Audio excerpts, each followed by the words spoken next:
In this video, I'm going to show you how you can create a Gantt chart using Excel. If you do a Google search of using Excel to create a Gantt chart, you'll come across two different options.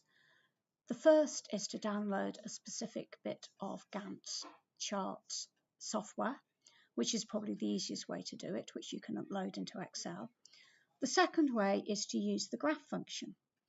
Unfortunately, the graph function only works for Gantt charts that are going to be measured over days. It doesn't work for Gantt charts that are going to be measured over months, quite simply because of the problem that we don't have the same number of days in a month, so that we can't divide up our x-axis very easily by months.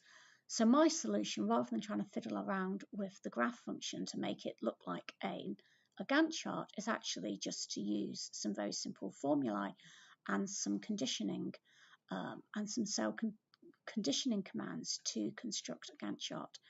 By the way, if you find this too complicated, there's no reason why you can't just do all of this manually. You don't have to use the formulae. But hopefully, if you learn a little bit of some of these skills in Excel, it will also help you to prepare to be able to actually do more advanced features with your Gantt charts. So we start our Gantt charts with an Excel spreadsheet, and we need to input the basic information that we need. So here I've put together a Gantt chart for the first 2 years of a project, which is introducing a new recycling stations for a particular area. And this only takes us through the first 2 years. And in this first 2 years, we're going to have some basic setup tasks, consultation. We're going to be applying for planning permission. We're going to be carrying out a food waste survey. We're going to be analysing the results of this, publishing it, getting our planning permission, then moving into the design phase for the recycle station. I've set this project to start on the 1st of January 2025 and end on the 31st of December 2026, which is quite convenient because it's mapping onto calendar years. Obviously, many projects are not going to follow calendar years, but you can easily change the method that I'm showing you using different start months. Most of the Gantt charts that I deal with work in whole months. Very rarely do they go into the specificity of the days that things are actually going to be happening on. So I'm just going to be showing you a month Gantt chart rather than an actual day Gantt chart. I said if you were doing a Gantt chart that was actually going into the number of days that a particular activity was going to take, then you could actually use the chart function, and there's lots of videos on Excel that will show you how to do that. So out of convenience, therefore, all of my tasks are actually going to start on the first day of each month, and they're scheduled to end on the last day of each month. So you can see that that's how I've set them all up with start and ideal end dates. And some of my tasks are very key milestones that I need to be keeping track of. So I also have a third column here for my milestones. So the consultation has to end, is down to end at the end of March. So that's a key milestone. Applying for planning permission at the end of August. Launching the website also at the end of August. Publishing the food waste survey by the end of August 2026. And gaining planning permission by the end of June 2026. So I've got some key milestones. I realised that I should have put milestone 1 after the end of the consultation, because that's also a key milestone there. So milestone 1, milestone 2, 3, 4, 5, and I've got dates about when these milestones are to have occurred by. Right. So I'm going to start off by doing a little bit of formatting in order to make the spreadsheet fit into a Gantt chart. And what I need to do is I need to make my rows a little bit deeper and my columns for my Gantt chart a little bit narrower. So let's start off by making my rows a little bit deeper. I've just selected all of the rows for my Gantt chart. I'm going to go to Format. I'm going to go to Cell Height. And I'm going to set that equal to 22. And I just happen to know that 22 is going to be about right for my Gantt chart. I could have it narrower if I had less space. I then now need to format the columns that are actually going into my Gantt chart. I don't want to do this for the first 4 columns. I want those to stay at the width that they are. So I'm going to just select. This is a 2-year Gantt chart, so I'm going to have to go up to 24 months. I'm not going to bother counting 24. That should give me 24.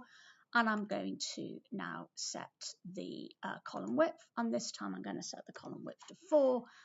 Set that to 4. And now you can see that, if I go back, you can see that all of these squares now are much smaller, and it's more fitting for a Gantt chart. So the next thing I need to do is put my my months and my years across the top. So I've got 2 years and therefore 24 months. I'm going to do some formatting for the years now. This is the only time I'm actually going to have to count. I'm going to have to merge the first 12 columns in the first row to create the first year label. So I'm going to have to count now. 1, 2, 3, 4, 5, 6, 7, 8, 9, 10, 11, 12. And I'm going to merge and center that, and I'm going to do that again. 2, 3, 4, 5, 6, 7, 8, 9, 10, 11, 12. And then I'm going to merge and center that as well. So there I've got my 2 years. Right. Now I'm going to put my months in. Now you're probably thinking all I have to do is type January, February, March, April, May. Well, I can do that, but I can also make my dates dynamic so that they refer to the start date. So that means if my start date gets put back, all I need to do is make a change to that start date and make a change to these dates, my Gantt chart will also move. So I want to make this a dynamic Gantt chart. So I don't want to just write in all of these dates. So if the start date gets put back, I have to go and change them all. I want to have this dynamic. So what I'm going to do is I'm going to use the information in the first start date here, which is when it all starts. On the first task is to recruit staff, and that's when the project starts on the 1st of January 2025. I could also have a separate date actually up here, which is for the starting date of the project, and that's also another way of making it dynamic. But it just happens to be that my first task starts on the first day that the project starts. So I'm going to use this information to start building up my dates across here. And I'm going to use this using the formula date. So in this cell here, I'm going to start off. First of all, I'm going to tell Excel that I'm using a formula. So I'm going to put my equal sign in, and then I'm going to type date. And as you can see, date comes up here, okay? You can see that it's a recognized formula. And then in order for this to work, so I've told Excel it's going to be a date, and then I now have to tell it what the year, month, and day is. So the year, I'm going to type in year, and then simply in parentheses afterwards, I'm going to put I'm going to indicate that it should look for cell B3 for the year. Okay, close the parentheses, put a comma, and then month. Unless I've got caps locks on, month. I hope I can spell month, and that's also going to be B3. Close the parentheses, and then for the day, we're always dealing with the first days of the month, so I'm just going to put 1 there because that doesn't have to change. So when I press return, I've inserted that formula. And you can't see anything because that cell is too narrow to display the date. But as you can see, if I hover over it, you can see it's the 1st of the 1st, 2025. Now I want to change that so we only see the month displayed. So what I'm going to do is I'm going to go up to this dialog box here, which is the number format, and I'm going to change the number format. So I'm going to go and click on more number formats at the bottom. It's already a date, okay, so I've already told it it's a date.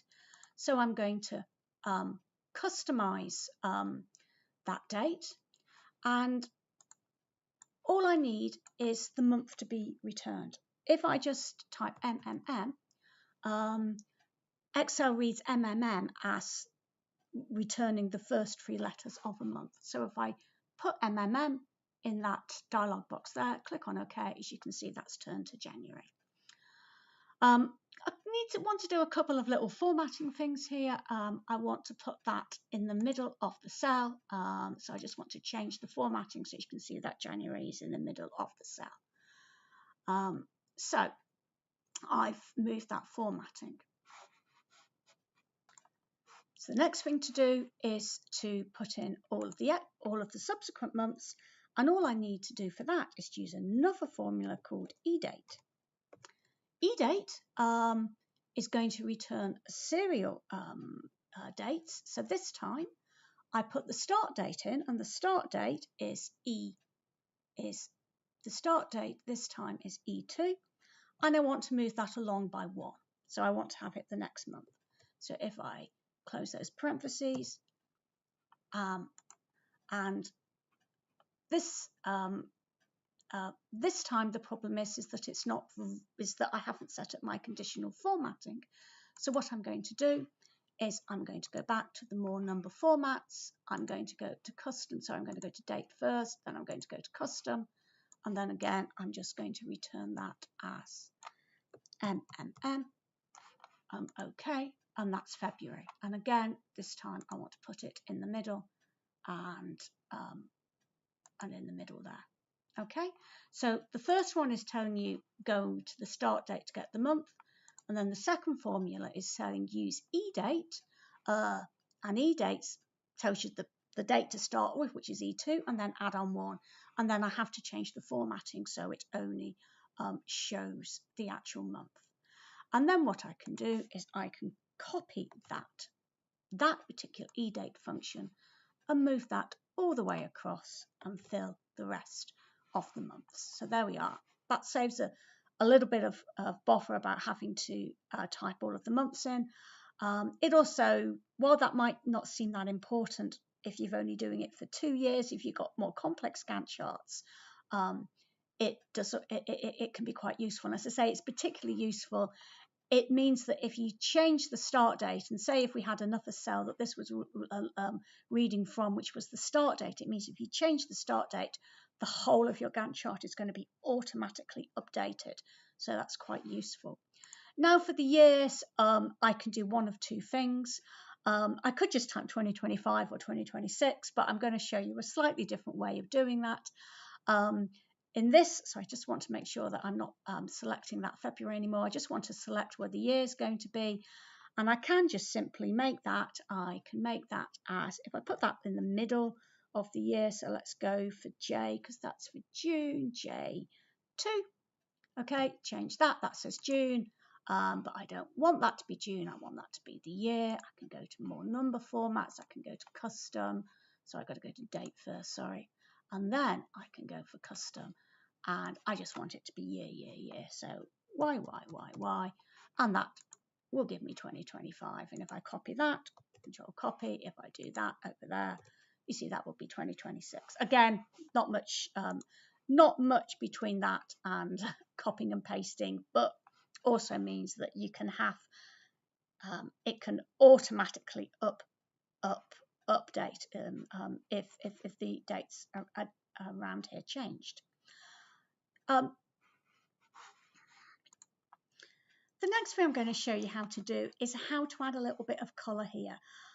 One of the problems I have is actually reading Gantt charts. I get to look at a lot of Gantt charts because I'm often asked to sit on commissioning panels for research projects, and I'm often frustrated how difficult it is to read.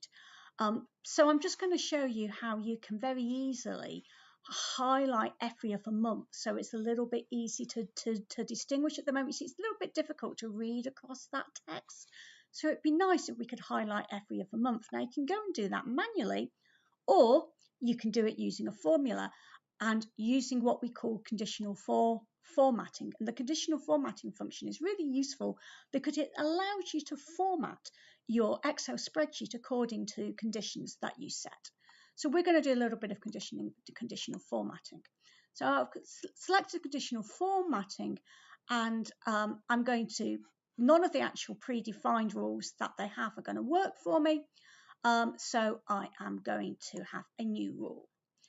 And the new rule that I'm going to have is, so I have a number of rule types, but I'm going to be using a formula. So what I want to do is I want to highlight every other month. So it's very easy to do that. Start off with putting my equal sign because it's going to be a formula. And then if I tell is odd, right? So if you think about it, the months are obviously, if it's every other month, if I highlight every odd month, that's going to work. So I want Excel to select the cells where I've got an odd month. So is odd month.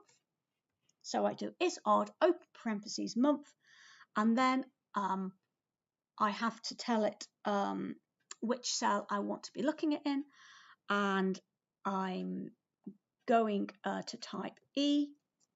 Sorry, because in capitals, not that it really matters, and then the dollar sign, and then 2.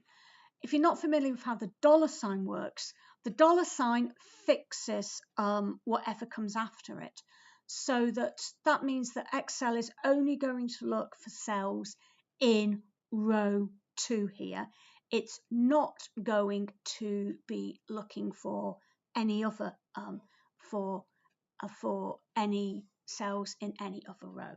So I can close those parentheses, and then I've got another parentheses to change. So that's is odd month $2.